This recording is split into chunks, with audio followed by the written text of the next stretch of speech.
we will proceed at once to the business at hand. We have come here in order to inquire and search into the matter of Mrs. Catherine Tyler, lately of Barbados, who is accused by sundry witnesses of the practice of witchcraft. Mrs. Tyler, will you please come forward? You will listen to the charge against you.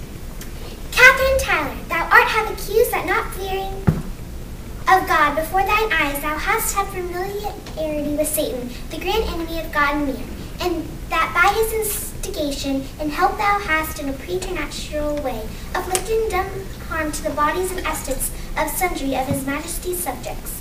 In the 3rd year of his majesty's reign, for which by the law of God and the law of the colony thou deservest to die. Mistress Tyler, you are accused by Adam Croft with the following actions. Firstly, that you were the familiar friend and companion of the widow Hannah Tupper of Blackbird Pond, an alleged witch who was within the past week disappeared in a suspicious manner.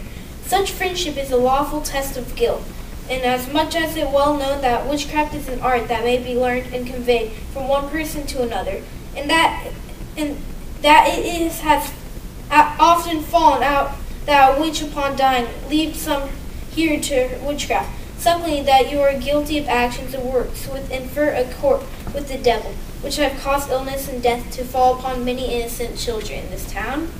Mrs. Tyler, you have heard the complaints against you.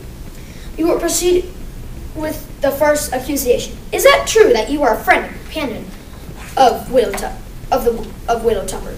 Yes, sir. Is it true that on sundry occasions during the summer you have entered her house and visited her? Yes, sir.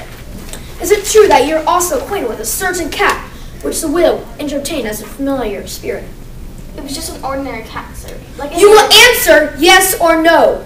Is it true that you have engaged with a widow Tupper in various enchantments with the direct intent of causing mischief to certain people? Oh, no, sir.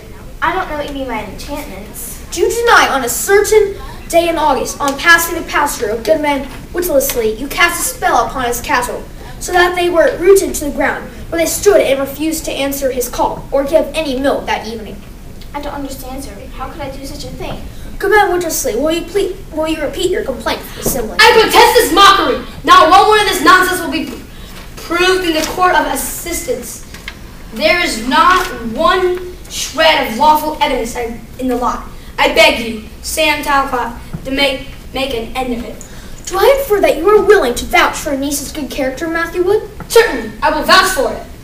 We are to understand, then, that these visits to the widow Tupper were taken under your approval? No, I had the knowledge of them. Did you ever at any time indicate to your niece that she was not to associate with this woman? Yes, I forbade her. Then the girl has been disobedient and deceitful. The girl has been thoughtless and strong-headed at times, but her upbringing has been such as to encourage that. You admit, then, that her education has been irregular? You can twist what I say as you will, Sam Talcott, but I swear before all present, on my word as a freeman of this colony, the girl is no witch. We are obliged to listen to the testimony, Matthew. I will thank you to keep silent. What is your opinion of the case, Dr. Bogley?